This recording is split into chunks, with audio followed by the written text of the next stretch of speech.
Hey everyone, welcome to today's Program Yourself Thin podcast. Today we're talking about make your easy for you to say, make your goal weight more meaningful. This is really step one of mastering your weight, is that you've got to take a step back and really reflect on what you want your goal weight to be and why you want it to be that. Make it more meaningful, imbue it with more meaning, because right now you probably have a very vague, superficial idea of what you want to weigh, and most importantly, why you want to weigh that. If you really explore the motivation and meaning that you've given your goal weight, it's probably something very weak. Something like my doctor said I should weigh this. It's what I weighed when I got married. It's what I weighed when I was 20. I like how I look in pictures at that weight. It's something that's just not going to do the trick. You've got to take a step back and give your goal weight a lot more meaning if you have any chance at all of living at that weight. And this is something you've never learned how to do. Dieting never teaches you how to do this because it just assumes that you already know it, and you do not. I promise you. I promise you. If you ever believe anything I'm going to say to you, let it be this, that the goal weight you have, I can almost guarantee you, does not mean a lot to you. And you think it does. But when you reflect on it, I say to you, why do you want to weigh that weight? I think you're going to find that you stumble, that you don't have a lot of reasons. Now, if you ask me why I want to live at my goal weight, well, sit down because I'm ready to talk for hours over here. I have so many reasons why I want to live at my goal weight. They're so internalized. It's so meaningful for me to live at my goal weight that no wonder I do the things that allow me to live at that weight. And if I compare it to pretty much every single dieter I've ever spoken with, I've done almost 6,000 private weight loss sessions. So I've talked to a lot of people about this, very intelligent, successful people. They always start to stumble and they have not given their goal weight a lot of meaning. So I'm telling you, if you take a step back and really ask the magical question, what do I want to weigh and why? Why do I want to weigh that? And do not stop asking that question until you have a bunch of reasons why. That's how you create meaning. I want to weigh X amount of pounds. Why? I want to look better. Why? Because I want people to like me. Why? So that I feel more confident. Why? So I can be more productive. Why? You know what I mean? And so you want to keep on going into this. The deeper you dig, the more motivation you unearth and uncover. And this is a process no one ever does because you just assume, of course, I want to lose weight. All I do is think about my weight. Of course, I want to lose weight. But what if I told you the emperor's got no clothes? When you really look at your motivation, the reasons why you want to weigh that, you don't really have many. You can't tap into that many. And the ones you can tap into aren't really that powerful and meaningful. So again, this is the easy work to do to really, again, think about it this way, that your motivation's like the engine of the car driving this whole process forward. And most people are driving around with a 5 horsepower, lawnmower engine pushing them forward. The more energy you give to really thinking about why you want to weigh what you want to weigh, and the more meaning you give it, it's like you take that 10 horsepowers and turn it into 1,000 horsepowers. And so you have a much more powerful engine in the vehicle driving you forward. It makes everything else easier.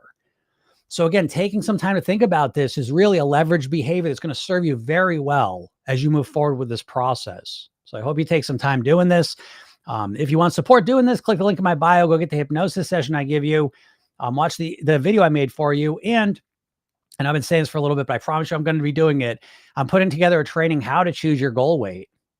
Because again, you probably don't know. So I will literally help you with this for free. All of these things I just told you about are free. So go check them out and let me help you. All right. So if anyone has any questions, feel free to ask them. I hope everyone's having a nice Friday. I am. I'm having a wonderful Friday. Went to visit my daughter. Brought her home with me. So it's been a fun day. And it's windy as hell.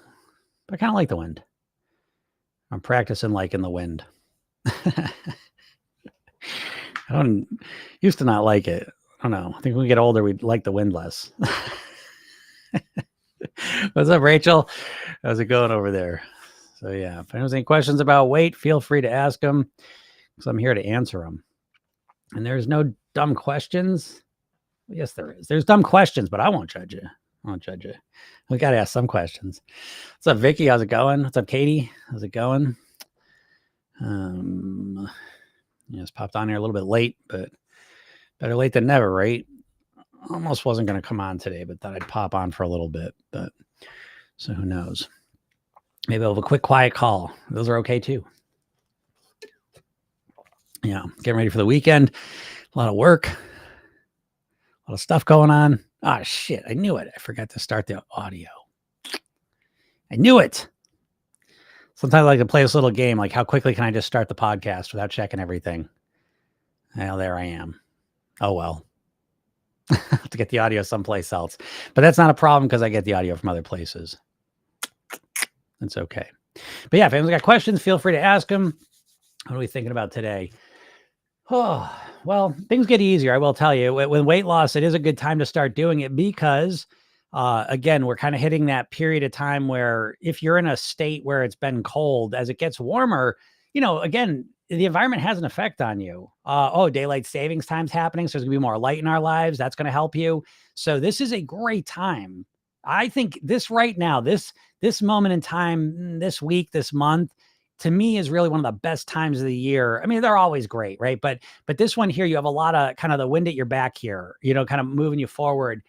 If you are in a cold state, because you're going to get more sun, you get more warmth, that the environment changes and it supports, feeling better, more energized, getting outside, moving more, making healthier choices. So again, it's a great time, I think, to kind of refocus and get fired up.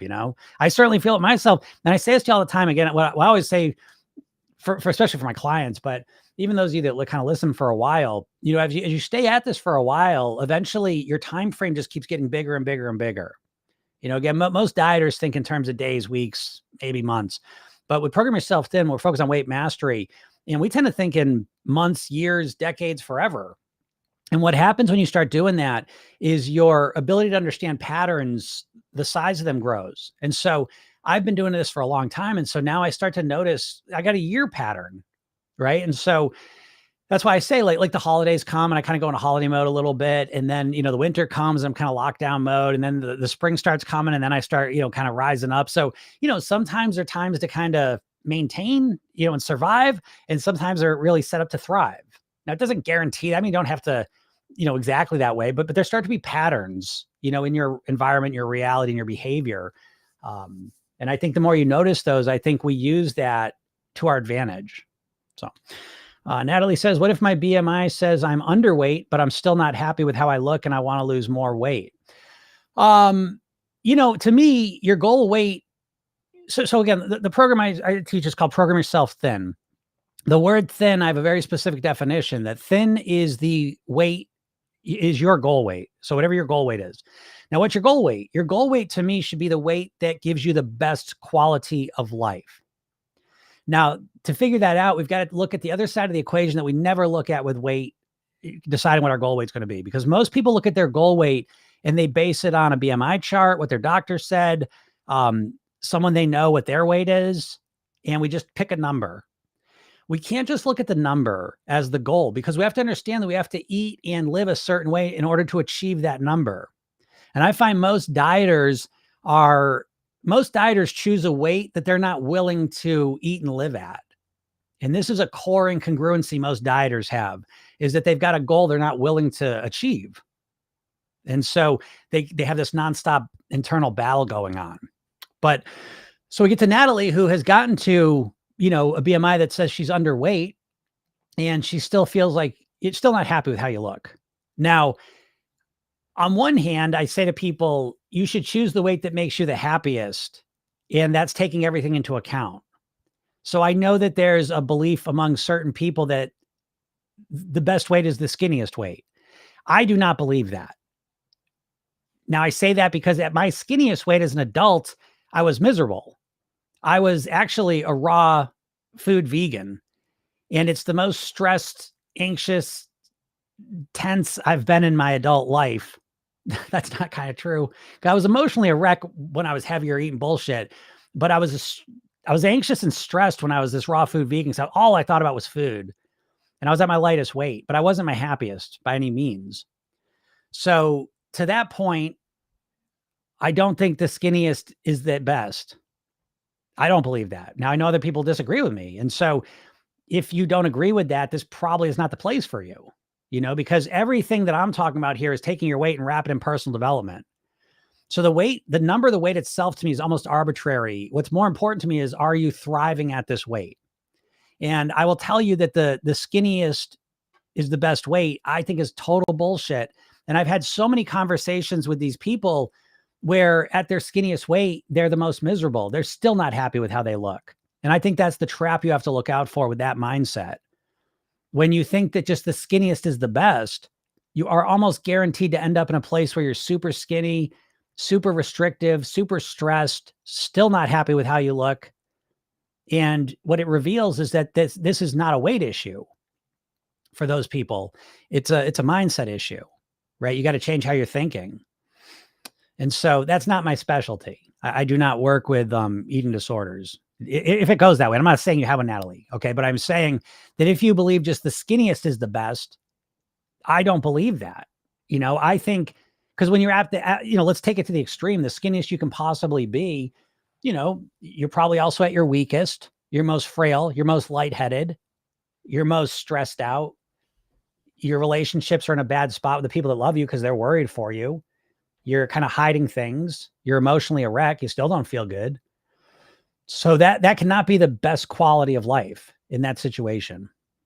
So to me, the skinniest is best people, I think it's less about losing weight to get to some ultimate weight where you're an amazing version of yourself. And it's more about doing some mindset work where you start to redefine what the best goal weight is.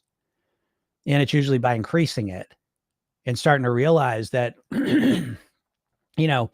how you look, there's more to just your skin, how much skin you got on your body. It's also the radiance of your face, the health of your body and mind, your intellect, your humor, your intelligence, your hardworking, your compassion, your loyalty, all those qualities. And I suggest you build your attractiveness around those things because it'll set you up for probably a happier life. But I get it too. And I know a lot of people are under the mistaken belief that the skinniest is the best weight. I do not subscribe to that in any way. So I think that the secret is to start to redefine what your goal weight is in a much more bigger way. So it's not just a number. Never let your goal weight be just a number. Part of your goal weight can be the number, but most of it should be how you feel, who the person you are. A shortcut way to get to it is I like to think about the best version of me possible. And then I say, okay, what's that weight? You see what I mean? So I kind of put the all the good stuff first. Weight's a means to an end. Weight's not the end in of itself, just like money. Money's a means to an end. So just having a lot of money doesn't make you happy, right? So, I got a job for you. It's $1 million a year. Oh, sign me up. Okay, it's robbing senior citizens violently. No, I don't want to do that. Why? It's $1 million a year. Money makes it all right, right? No, obviously not. And it's the same thing with the weight. Yeah, I know how you can be the thinnest way possible. Okay, what do you have to do? You stop eating. Oh, well, I don't want to do that. Yeah, exactly, because it lowers your quality of life. You see? So I think once you get that straight in your mind, it sets you up to be able to move towards a much more accurate, congruent goal that really jazzes you up, as opposed to just picking a number that's kind of arbitrary.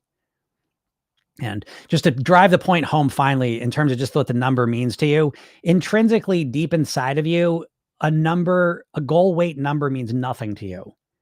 It's an arbitrary measurement that we've learned to measure and give meaning, but it doesn't intrinsically mean anything to you. The number of pounds you weigh means absolutely nothing to your nervous system, your neurology. To give you an example of that, it's like if I said, we're going to measure you in, square inches.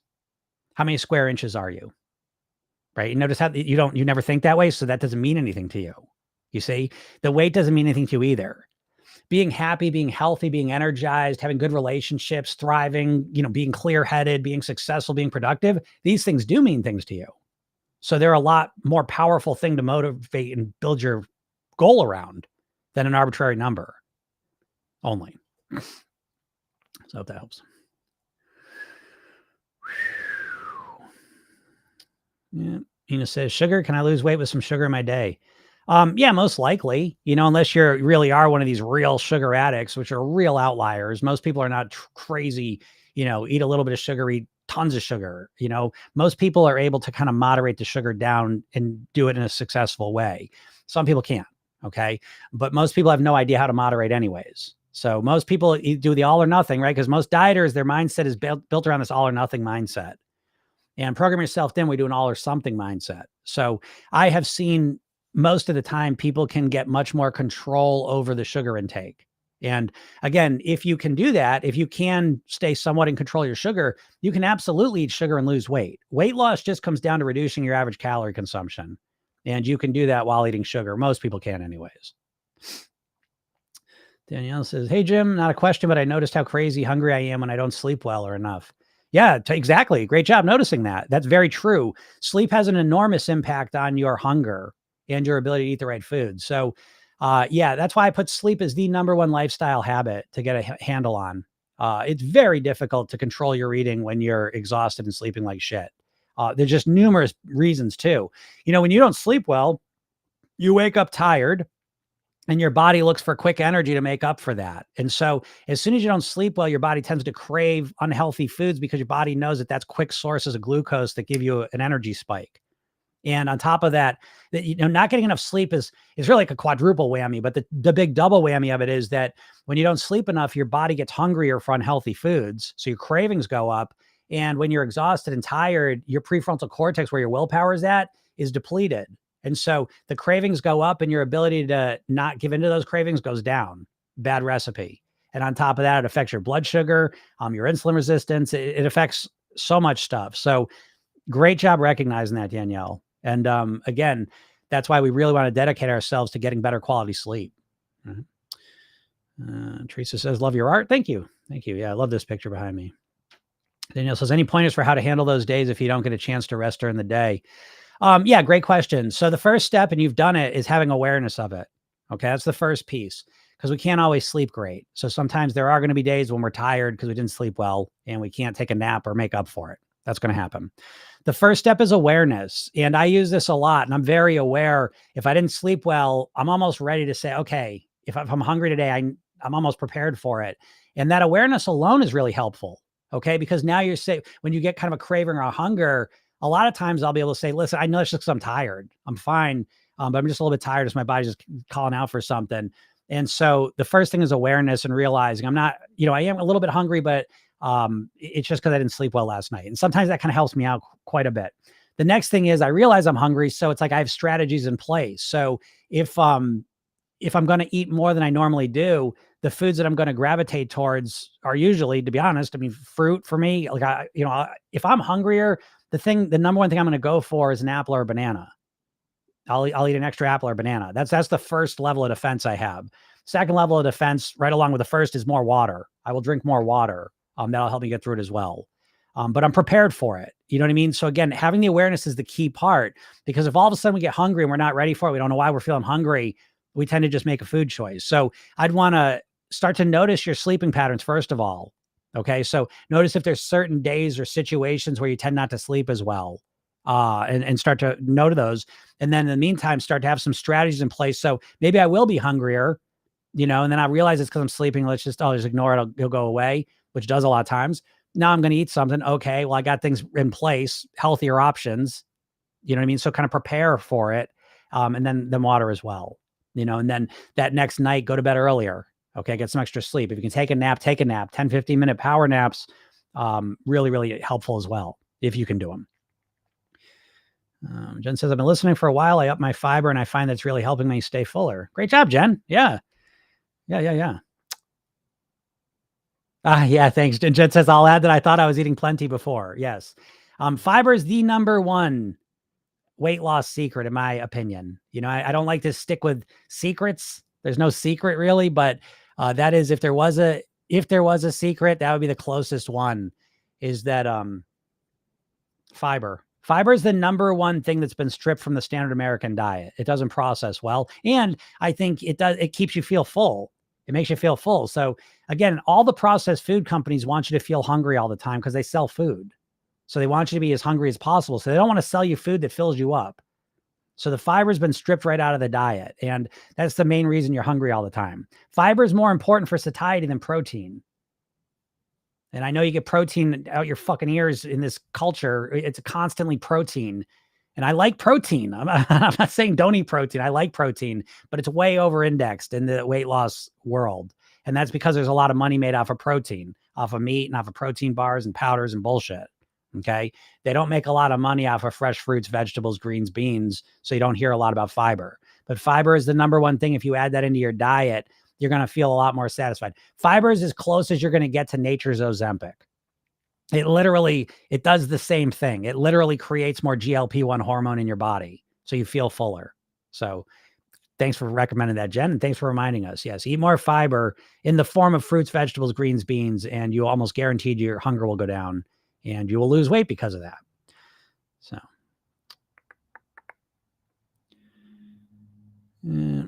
Anna says, I have PCOS and having a hard time losing weight. Yeah, that stinks. I mean, PCOS, again, it's a real challenge. It's a difficult thing to deal with, but you can still lose weight. Okay. Again, it just comes down to the calories you're consuming. So, I think it's important. I say this all the time, and I just think it's so important that as best you can, stop saying that you're gaining or losing weight. Because technically you can't gain or lose weight. If you could go gain weight now, go ahead, gain weight while we're here. Go ahead. And you can't. You could eat more. You could eat less. And over time and through some magical process you don't even understand, your weight goes up or down. So the locus of control is not, you can't gain or lose weight. It's semantically ill-formed, right? You can't lose weight. You can't make money, right? Unless you had a counterfeiting machine. So with weight, we confuse ourselves a lot of times. And as soon as we say, I'm having a hard time losing weight, that opens the door to say, because the PCOS is stopping me from losing weight. When almost the reason 100% of the time you're not losing weight is not the PCOS as much as it is that you're consuming too many calories. And so when we focus on gaining and losing weight, we confuse our brain. So I would start to say, I have PCOS and I'm having a hard time consuming less calories. That would be a more accurate description of what's going on. And while it may sting a little bit to say that, it makes your brain say, oh, okay, but at least it makes sense. There's cause and effect there. Your weight goes up or down depending on whether you consume more or less calories. And the PCOS is a factor, but ultimately it's the calorie consumption that's dictating your weight. So you're not having a hard time losing weight. You're having a hard time consuming less calories. And now we're in the realm of control that you can actually influence. And now we can talk about ways that you can reduce your calorie consumption. And that's a much more fruitful conversation, So if that makes sense. Thoughts on metformin? I don't really have much thoughts on metformin. Regardless of whatever the situation you're dealing with, again, it all comes back. It's always the same thing, that your influence on your weight is the influence you exert on your eating and your calorie consumption. Regardless, insulin resistance, you're on metformin, on GLP-1s, you have a PCOS, you're, menopausal, whatever your situation is physiologically, you have the same lever of control over your weight, which is what are you putting in your mouth to eat regularly? So it's always just that same thing. What's up, Stacy? How's it going? Yep, Anna says all true. Thank you. It is all true. Yes, if you feel good, you look good. Yes. Yes, it's really true. If you feel good, you look good. Absolutely.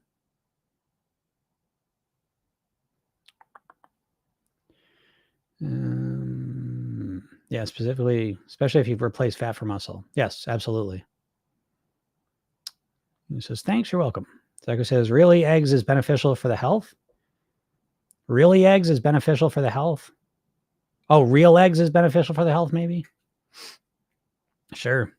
I don't really know. I mean, I get confused with the nutrition just like everyone else a lot of times. I mean, I'm just, oh my God, I've been on both sides of the fence with the eggs so many times. I don't even know what to think. I mean, I eat eggs. Mostly I eat egg whites because I just am unclear on the yolk piece of it still. I have high cholesterol genetically, so I've tested the eggs thing too, and it really made no difference on my cholesterol, so it's like, but I don't know. I guess I'm better safe than sorry with that, but I don't know. I'm not convinced either way of it. So when I'm not convinced of something, I tend to go the safer direction. But anyways, hi from South Africa. How's it going? Always cool to get people from other countries. Kay says, gained a little overnight, so I'm stressing my pleasure meal, which I know I shouldn't be. Um, yeah, I get it, Katie. Yeah, I get it. That happens, and it's like can throw us all off. But let me leave you with this, Katie. Whatever you decide to do is fine. You know what I mean? Like that's what I want you to realize, and that is the beauty and the gift you've given yourself of committing for a long period. It doesn't matter what you do tonight because you'll have the pleasure meal. You want to have a pleasure meal. It really doesn't matter because then you'll just gather more data tomorrow, and then you'll just refine whatever you're doing based on that data. So don't get too stressed. Either just decide to have it or don't. Weigh the pros and cons though, but the bigger picture. Don't just again remember, Katie, when we get stressed, our focus and our attention zooms in, and we kind of miss the big picture. So relax, see the big picture, and then again, kind of weigh the pros and the cons of having a pleasure meal on the whole thing. And then regardless of whatever you choose, it really doesn't matter because it's just an action taken to get to more data tomorrow to more optimize as we move forward. So that makes so much sense. Thank you. You're welcome. User 076. What should I do if I don't lose any weight when I've been going for 2 weeks in a 400 calorie deficit? I mean, 2 weeks, I know this hurts when I say it, but 2 weeks doesn't mean shit. Weight loss is inconsistent and unpredictable in the short term. I can tell you this. I can't explain the science of it, even though I keep searching for it. But I've done 6,000 private weight loss sessions. I've been doing this for 20 years professionally. And the one thing I notice over and over again is that weight does not move the way you think it's going to. That's why I hate calorie calculators with a passion, because they really set you up for failure. Every person seems to lose weight so differently. Some people lose weight quickly. Some people lose weight really slowly. So weight loss in the short term is very inconsistent, unpredictable. Weight loss in the long term is extremely predictable and reliable. So what I would say is that a 400 calorie deficit, if you are relatively comfortable in that deficit, I would just stick with it. Just keep going. I mean, I'd put my head to like 8 weeks, because why the fuck not? First of all, a 400 calorie deficit for the average person, I don't know all of your details, but a 400 calorie deficit's a nice place to start for most people. That's in the ballpark at 10 to 20% for most people. And that's a nice, comfortable deficit to start with. Now, I hate the word deficit, by the way, just right off the bat. I hate the word deficit because it implies that it's a temporary thing. A deficit is not something you want to maintain. So I always use different languaging, that you have your average calorie consumption and you've reduced your average calorie consumption by 400 calories. And that languaging is much more implying that this is your new average calorie consumption. Because I'm going to assume user 067 that you don't want to lose weight and then put it back on. Right? So again, you dieters, you think in terms of deficits so you can lose weight. And then what? Then what? What are you going to do with your calorie deficit? Are you going to live your calorie deficit forever? Because deficit's not a language we use for things that are long-term. So, I would change the language there. And once you change this, I'm reducing my average calorie consumption by 400 calories so that I can live at closer to my goal weight. Well, now it's been 2 weeks and I've reduced my calories. I haven't lost the weight yet. So what? That's why I say 8 weeks at least, just to see where you're at. You're going to lose weight with a 400 calorie deficit if you stay on it for another 4 weeks, 6 weeks. What if you're just a slow weight loss loser? Lots of people are. So what if you are? Well, I'm a slow weight loss loser, so I'm not going to do it. Okay. But that's your choice.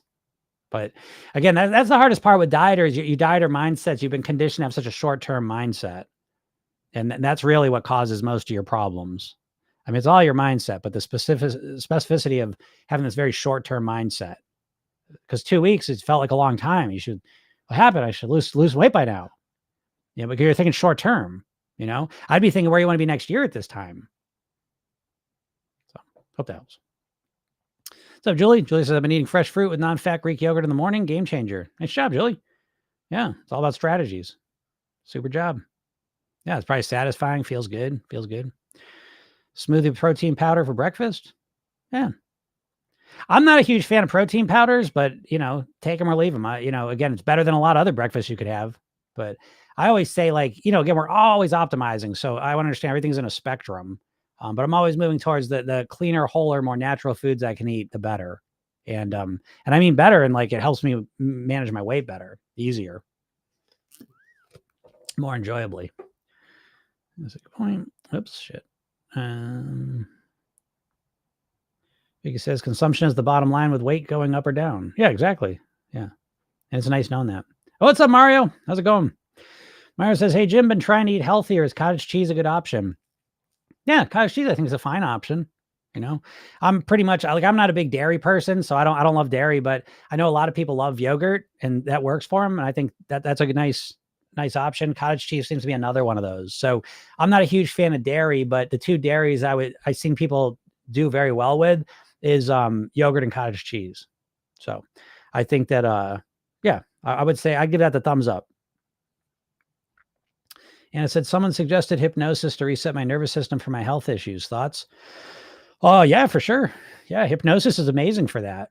It absolutely helps you reset your nervous system. We were just talking about this yesterday in a coaching call, that hypnosis and meditation, they're the same state of being, where it's a very relaxed, calm, neutral state of being. And most people, most Americans anyways, have a chronic state of stress way up here. So hypnosis or meditation, hypnosis is easier than meditation. So using hypnosis to bring your relaxation level, your relaxation level up, your stress level down, is really helpful. So, Anna, I definitely suggest go click the link in my bio. I give you a free hypnosis session. You can go to my YouTube channel, Jim Katsoulis, and I've got a ton of hypnosis sessions up there. But yeah, they'll help you with that. And I think you'll see that would be my first line of defense. If I had health issues, the very first thing I want to do is calm this whole thing down. And the beauty of hypnosis for that is that it calms your body down. Well, most hypnosis does, but certainly the hypnosis I use, it's relaxation based. So you relax and calm your body down, relax, quiet your mind down. And it's a very, very healthy, calm, enjoyable place to be. And I think it certainly supports, improving health issues across the board. I don't think there's any health issue you could have that wouldn't be well served by more relaxation and calm. So yeah. It says, I'm struggling to decide if I should count calories because I want to lose as fast as possible. And then he says, and yes, Jim, I know what you're going to say. It's so funny. I get it, Mario. I literally was just talking about this today with someone that, I'm going to tell you this. I'm like, I know this, you got to bounce your head against the wall a bunch of times because that's how most of us learn, myself included. But yeah, losing weight as fast as possible is losing weight as short as possible. So, yeah, if you want to lose weight as fast as possible, count those calories. Start counting them, every single one of them. Don't miss a single calorie either. So yeah, I was going to say that. Yeah, count those calories. And better not miss a fucking calorie. And you better not go over your calorie amount. Okay? No pain, no gain. You want to lose weight quickly? I can see the appeal of doing that. It must be very empowering to just be David Goggins and talk like that. Yeah. Count those calories, Mario. I'm impatient as fuck. But Mario, I mean, like the lesson you should learn. I have known you for a little while here, and I don't know. I mean, you've gotten your goal weight, right? And now you're back up again. What's going on? So if you're impatient, do you see what I'm saying, folks? If you're truly impatient, okay, I'll give you the whole spiel. It's like, what is fast weight loss? The fastest weight loss you can achieve is pretty much a dry fast or a water fast where you just stop eating, right? That's pretty much the fastest weight loss you can achieve. But simultaneously, it's also the shortest weight loss you're going to achieve, right? Let's just say you can go a month, right? A month. I didn't eat a single thing all month. I lost 35 pounds, Jim. Beat that. Okay. But on day 31, you got to start eating again, right? And as soon as you start eating, what do you think is going to happen with your weight? It's going to go up, right? So when we zoom out and look at 3 months, I lost 35 pounds and I started eating up all the weight back on. Is that fast weight loss or no weight loss? Right? And if you look at your history, most of you, have you achieved fast weight loss or no weight loss? Are you at your goal weight? Have you lost weight before? Okay, so is fast weight loss fast or is it no weight loss? So which is faster weight loss? Let me ask you, let me put it in a different way.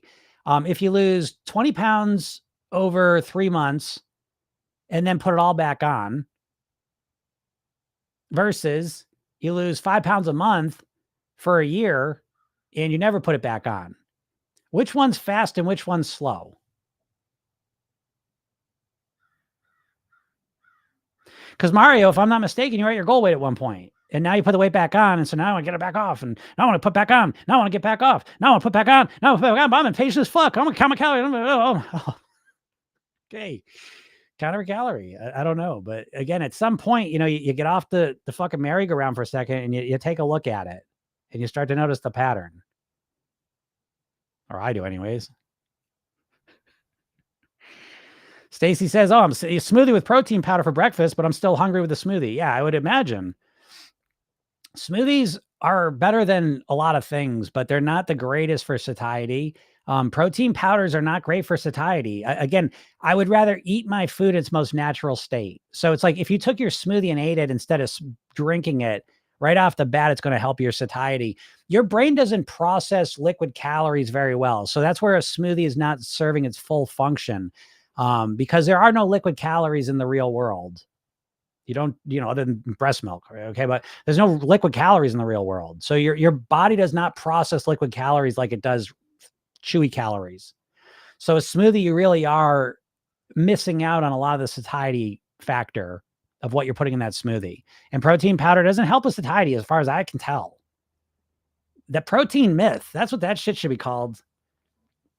And I like protein. Again, I like protein, but I like protein at a normal level. And it's like we're just fucking inundated with protein stuff. So I'd trade out I'd trade out the protein powder and put more whole foods and vegetables and fruits and beans into my body. And then I'd feel fuller and I'd eat less and I'd lose weight. And that's what I would do. But yeah, Rachel says smoothies never fill me up. Now I do a bowl of Greek yogurt with raspberries, takes longer to eat and keeps me full for longer. Yes. Rachel's a smarty. She's in the program. She's the smart one. So I would use that as a suggestion. I would eat my calories. I don't want to drink my calories ever. And I used to do smoothies. Okay. But I switched from smoothies to salads and it was night and day for a number of reasons. Emmy Elizabeth says, will calorie deficit stop working after months? It just depends. It depends what kind of calorie deficit you create. Depends if you can stick with that calorie deficit, so it just depends. It's a hard thing to answer. If you cut, let's just say you consume 3,000 calories a day and you cut 10% of those calories, it cut 300 calories out. Yeah, at some point the calorie deficit, you're going to stop losing weight on it. Right? So it just depends with the numbers, I suppose. Daniel says, if you're working out, you could also be losing fat and gaining muscle, which is more dense. Yep.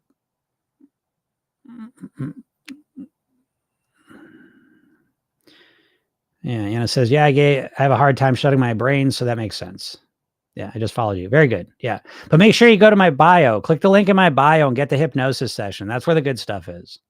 The TikTok stuff's great. I love the TikTok videos, but the hypnosis session I give you is a 10-minute session. It's a full session. And then the YouTube channel, I got a bunch. I got like hour-long, 4-hour, 8-hour-long hypnosis sessions on there. They're all just free. Go check them out. But yeah, quieting your mind down, again, really, really important. And that's my specialty. I'm a huge overthinker. Pretty much all my clients are overthinkers. So that really is my specialty, is helping people that are overthinkers learn to deal with their minds. Linda says, really enjoy your post. Very helpful. Thank you, Linda. Appreciate that. What's up, Joy? How's it going? Yvette says, does alcohol slow metabolism, increase cortisol? I don't know. Does alcohol slow metabolism? That's interesting. I don't know that question. Does it increase cortisol? I would imagine. Alcohol is definitely not, it's not a benefit to your weight loss. Okay. But you could still lose weight drinking alcohol too.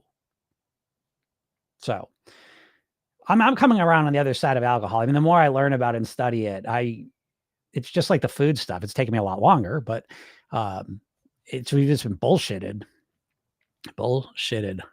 Man, have we been bullshitted. I will tell you, I'm reading a book called The Beauty Myth, and that one is just hitting me straight in the right between the eyes. That is a great book. And it is right up my alley. I love conspiratorial thinking because I think it explains a lot of stuff in our reality. And I think the beauty myth is just profound. So, anyways, my point being that it's just we're so conditioned. I talk about the diet industry and the food industries all the time, but we're so conditioned on such a deep level that we can't even appreciate it. It's I was saying this to Katie yesterday, but it's like the story of like the older fish swims by the two younger fish and says, "Hey, how's the water today?" And the younger fish looks at the other younger fish, goes, "The what?" But sometimes like what we're just in it so much that we can't even recognize it. And the amount of conditioning we've been under as a society is literally second to none. There's never been a society as conditioned as we are. And it comes in so many different forms. And it just feels normal and natural to us when it's not. And alcohol is one of those things too. Now I drink alcohol, so I'm not judging. I'm not better than anyone else. But that's part of my path. My personal development path is just being able to first recognize my ignorances and then hopefully, move past them to some degree. But that to me is really what weight mastery is all about. I say this all the time that my weight mastery process and path that I'm walking is really much more about bouncing up against my ignorances, what I thought was real that isn't, and moving to a better, more enlightened place. And that path seems like it's never ending, which I'm okay with. But the biggest kind of insights and kind of jumps forward I've had are usually when I bounce up against something I thought was true that's not, and continues to be. And so alcohol is one of the recenter ones where it's like, wow, it's really it's completely it's not a natural foreign substance to put in our bodies and when we do it. And I continue to do it, but anyways, so it's not going to help you, but at the same time, I also want you to know that you can lose weight drinking it, because I think a lot of people do the purity thing, the all or nothing. Well, I have to stop drinking in order to lose weight. No, you don't. Start losing weight now. And, and then we can work on your drinking later. So I never want people to wait. Oh, well, when I do it, I'm going to do everything right. I'm going to stop drinking. I'm going to start exercising every day. I'm going to eat perfect. I'm going to stop eating fast food. No, you're not. You're not going to do any of that shit. So let's just take, 1% better a day philosophy is what we follow in Program Yourself Thin. Let's just get a little bit better, a little bit better, a little bit better, a little bit better each and every day. And now over time, that really builds up in profound ways. And that's the process, I think, that helps you recognize the ignorances and then have the ability to move past them. So that didn't really answer your question, but there it is. Ezra says, I lost 90 pounds in 6 months, gained it all back in 9 months. Yeah, there you go. So is that fast weight loss or slow weight loss or no weight loss? There'd be no weight loss, right? So again, Ezra, I know that hurts, but again, learn from that process and use your new wisdom and, mindset moving forward. And maybe this next time, do it in a way that's a bit more sustainable for you. But I know that hurts. What's up, Don? Not the P word. I know, Kate, I was thinking about you because I'm like, I'm going to teach that Proteinaholic book. I was going to go over the notes on it. And I'm like, I'm going to have to make that like a special training that I'm just going to do like at some other time.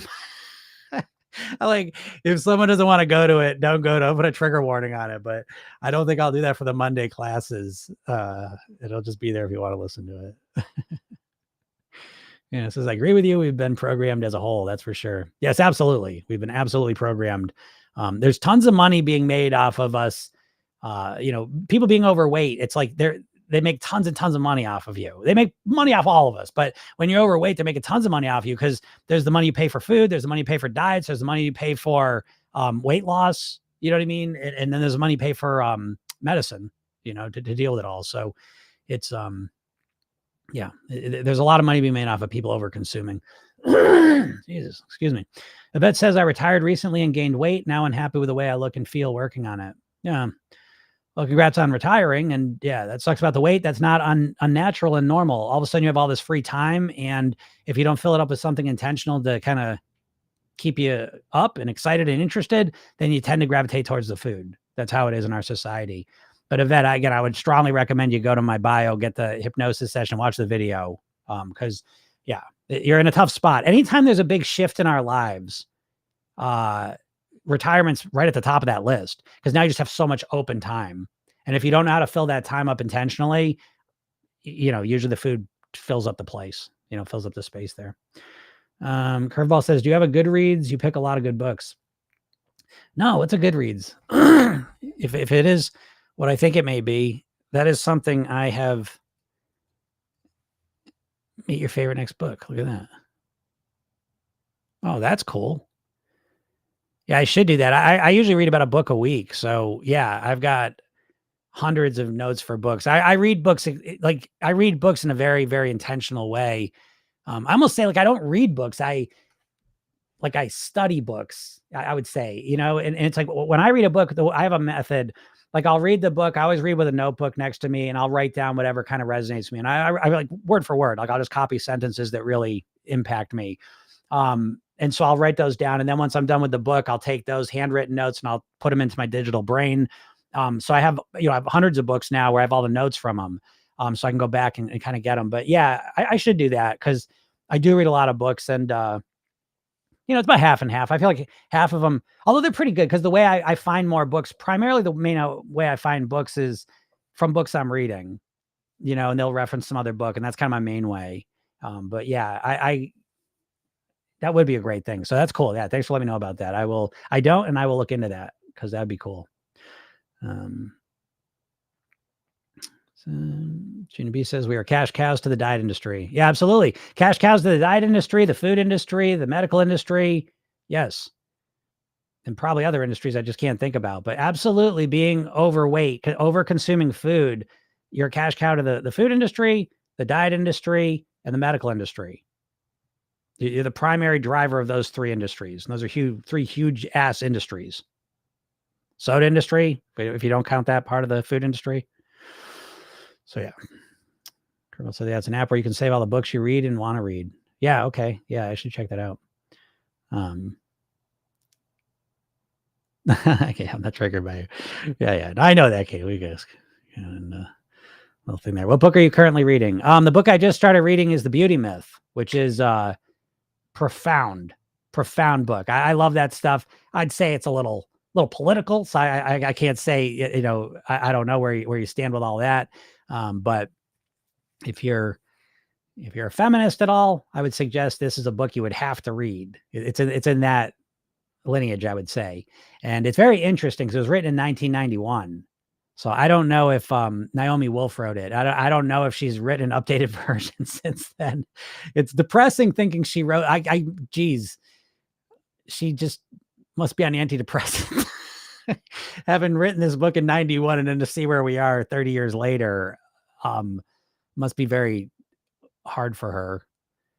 I get her though. I say this, I can relate to it. I say I get out here literally every single day sharing with you all how to master your weight. And, it usually falls on mostly deaf ears, but poor Naomi wrote this amazing book and, to see where society went with everything she knew and saw good Lord, she must have ulcers.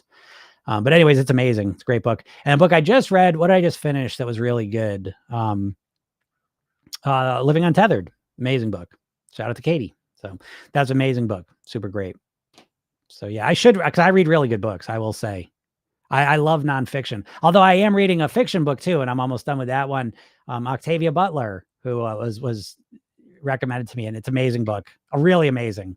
She must have been a psychic or something too, because it was like she wrote it in the 90s. Again, another 90s book, and it takes place in right now, 24, 25, 26.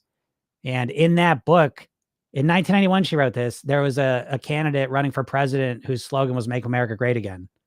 So I don't know if she had some psychic abilities, although that was a Reagan phrase. I don't know if people know that, but anyways. So yeah, who cares? Enough about that. Cat says, any tips on how to control an urge to binge? Yeah, I mean, I don't think you control an urge to binge so much as you prevent an urge to binge. So what that means is a lot of times with the urge to binge, we zoom in right to that moment when we want to binge and we think we got to fight it with willpower. But I like to zoom out and say, how did we create that moment? And usually the way we create that moment is we over restrict before it. And, or we have emotional stuff that we don't know how to deal with or don't want to deal with. And, or we just kind of a habit that shows up in this place. So instead of just saying like, how do I deal with it? I want to zoom out and say, how do I create this moment where I want to binge? Because most of the time you're creating this moment. Over restricting is the simplest way to see that, right? If you over restrict for a while, you're going to get to a point where you want to binge eat everything because you're starving, right? So again, that's my tip to you. Zoom out and start to notice your patterns of binging, because you'll notice a couple of them. They're not all the same. They're a little different. Start to notice the patterns of binging you have, and then start to look what happens 12 to 24 hours before that moment. What's happening to you restriction wise? Are you over restricting? Are you changing your eating in some way? Emotionally, is something triggering you in those moments somehow? And or is it some sort of habitual pattern that kind of repeats at this time regularly? And so the more you understand it, I think the more you can kind of strategically influence it and prevent it. Because you just like to say an ounce of prevention is worth a pound of cure. In Program Yourself Thin, we say an ounce of prevention is worth a pound of willpower. So again, the more I can understand it, the more I can just like redirect myself way ahead of that binge time, rather than, that binge starts being like a snowball that keeps getting bigger and bigger and bigger, coming at me 100 miles an hour. And now I'm saying, how do I stop it? Well, I want to stop it when it's this big going 5 miles an hour, if that makes sense. Oh, yep. Don says, one that I think all humans should read is Atomic Habits. It's not brand new, but it's fantastic. Yep. James Clear. Great book. Kat says, totally get that. I guess that's not a quick fix then. Most things aren't. Thank you. Yeah, exactly. It's true, Kat. And again, the more you all can get yourselves out of the quick fix mode, the better off you'll be. That's the biggest mindset shift that I would want for people, is that there are no quick fixes. I always say dieting is like a get rich quick scheme, in the sense that it's appealing to your impatience, but in terms of its, strategic success rate, it's very, very low. So, if you stop with the quick fixes and looking for hacks and looking for shortcuts and all that shit, and you just commit to the work, it's not that hard of a process. It really isn't. If you break it down, that's why I say 1% better a day, and instead of saying, where can I get, there's a great quote that most people overestimate how much weight they can lose in a month and underestimate how much weight they can lose in a year.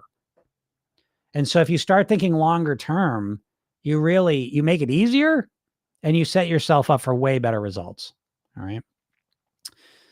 Son says, love listening to you as I am in the UK and this comes on at my kids' dinner time. So it's helping me not pig out on their leftovers. Yeah, that's a challenging one. Yeah. When you're a parent and you got the kids' leftovers, again, it's almost always hyper palatable, easy to eat food. You're usually kind of stressed, tired out from feeding them and taking care of them. So that's a definite challenge. But again, just like all the other challenges, if you aim your solution-oriented brain in a focused way at it, you can almost always come up with strategic solutions that work for you and help you get past it. But glad to kind of be a part of that and support you with that. Kat says, yeah, it's quick and often short-lived gratification. Yeah, absolutely, Kat. And so if you can kind of just let go of the impatience as much as possible and kind of sit in the calm peacefulness, that doesn't have to all change now. Most of you have been struggling with your weight for decades. So if it took you a year, 2 years to master your weight once and for all, I live at my goal weight. I've lived at my goal weight for 30 years. I haven't dieted once. I almost never, I've worked out randomly for a little bit here and there. I haven't worked out in any consistent way. What I've done is I've mastered my mindset, my lifestyle, my eating. And now I'm able to live at my goal weight on near autopilot. And I teach people to do this every single day. It's not some magical thing. It's just, you never hear about this because it doesn't serve the corporate overlords. They want you to pig out on bullshit food. And then when you get frustrated at that, they want you to diet and drastically change everything for a little while so that you end up going back to pigging out on their bullshit foods. And so that's why I'm here for you, to get you off that train. So if you want to go deeper into that process, again, click the link in my bio, get the hypnosis session, watch the video I made, get in my world. Let me help you out. I'm going to get out of here. So thanks everyone. These are great questions. Appreciate it all. Have a super duper weekend. Get the hypnosis session though. If you ever tried hypnosis before, go check it out. It's free. It's all free stuff. And then again, I'm here every Monday through Friday, usually around noon Eastern. Get on here, ask your questions. I'm happy to help you out as best I can. Okay. That's what I'm here for. This is a mission for me. I do this for free because I want to help you. So take me up on it. I'm happy to help you out. And if you miss this and you like listening to it, though, it's also a podcast. Program Yourself Thin is the podcast. It's on all the podcast platforms. Go check it out. And I also got a YouTube channel, Jim Katsoulis. I'm going to be putting more videos up there. I was going to put one last week, but I ran into some issues. Those are all going to be resolved next week. And I'm going to be putting lots of videos out. I got the whole thing clicking and going. Yeah. See, Lindsay say, Jim, the way you weigh what you want to weigh theory is so true. And I could listen to you talk about it for hours. I'm trying to find a balance between being kind to myself and being real. Yeah. That's the path. That's the path we're all on, right? Is being kind to ourselves and being real. I think that's, and in the program, we call that being an adult. We all have three voices in our head. We have a child, we have a parent, and we have an adult. And we've all been children and parents. We've had access to them, but a lot of us have never really had exposure to the adult who is real and kind. And that's what we look to develop in the program. And so you're right on the money, Lindsay. That's where I think a lot of your time is well spent, is developing that adult voice in your head, which is kind and real. That's the secret voice that I think gets you the best results. So, all right, everyone, have a super duper weekend, and we'll talk soon. Bye.